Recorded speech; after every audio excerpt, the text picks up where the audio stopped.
मेरी इस बात पर गौर कीजिए कि आखिर मैं क्यों कह रहा हूं कि यह ईरान की जीत है। क्योंकि अमेरिकी राष्ट्रपति डोनाल्ड ट्रंप यह कह रहे हैं कि इस हफ्ते नहीं बल्कि बहुत जल्द अब यह जंग खत्म होने वाली है। एक्सिस की इस खबर के मुताबिक अमेरिका और ईरान में एक बार फिर कम्युनिकेशन लाइंस जो हैं वो शुरू हो गई हैं और डोनाल्ड ट्रंप ने अब यह बयान दे दिया है कि बहुत जल्द यह जंग खत्म होने वाली है। मैं आपका ध्यान खींचना चाहूंगा फाइनेंशियल टाइम्स की इस खबर की तरफ। अमेरिका के जितने भी सहयोगी हैं सबने जंगी जहाज भेजने से मना कर दिया है। डोनाल्ड ट्रंप बुरी तरह से बौखला गए हैं, बुरी तरह से अकेले पड़ गए हैं। मगर ईरान भी कह रहा है कि इस जंग को हम खत्म करेंगे अपनी शर्तों पर, ताकि दोबारा इस्राएल सिर ना उठा सके। अब्बास अरागची का यह बयान बहुत मायने रखता है। मगर साथ ही मायने रखता है ईरान के बड़े नेता अली लारिजानी की यह नसीहत, वो नसीहत जो मुस्लिम देशों को दे रहे हैं। 6 नसीहतें हैं दोस्तों।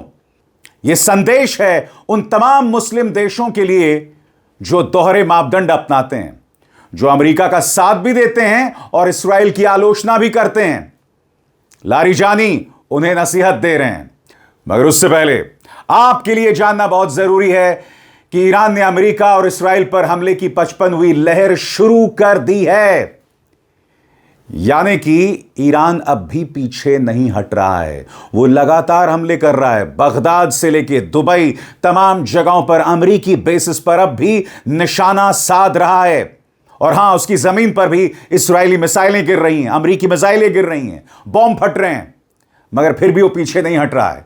और इसी मंच पर मैंने कल आपको बताया था कि ईरान के नतांज से तेल अवीव तक महज 7 मिनट में पहुंचने वाली सेजिल मिसाइल, महज 7 मिनट में पहुंचने वाली सेजिल मिसाइल, वो भी अपना जौहर दिखा रही है। और अमेरिका और इस्राएल दोनों को इस बात का डर सता रहा है। सिर्फ 7 मिनट में वो मिसाइल हमला करेगी और कोई भी आयरन डोम उसे रोक नहीं पाएगा। सबसे बड़ी बात, इसी मंच पर मैंने आपको बताया था कि ईरान पर हमले से पहले लगातार सऊदी के शासक मोहम्मद बिन सलमान ट्रंप से फोन पर बात कर रहे थे।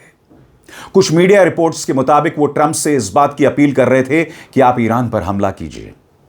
हालांकि उसकी चर्चा बाद में कभी नहीं हुई। ईरान इसी बात को लेकर नाराज है, इसीलिए वो सऊदी के ठिकानों पर हमला कर रहा है। हालांकि उसका लक्ष्य साफ है, वो सिर्फ अमेरिकी बेसिस पर हमला करना चाहता है।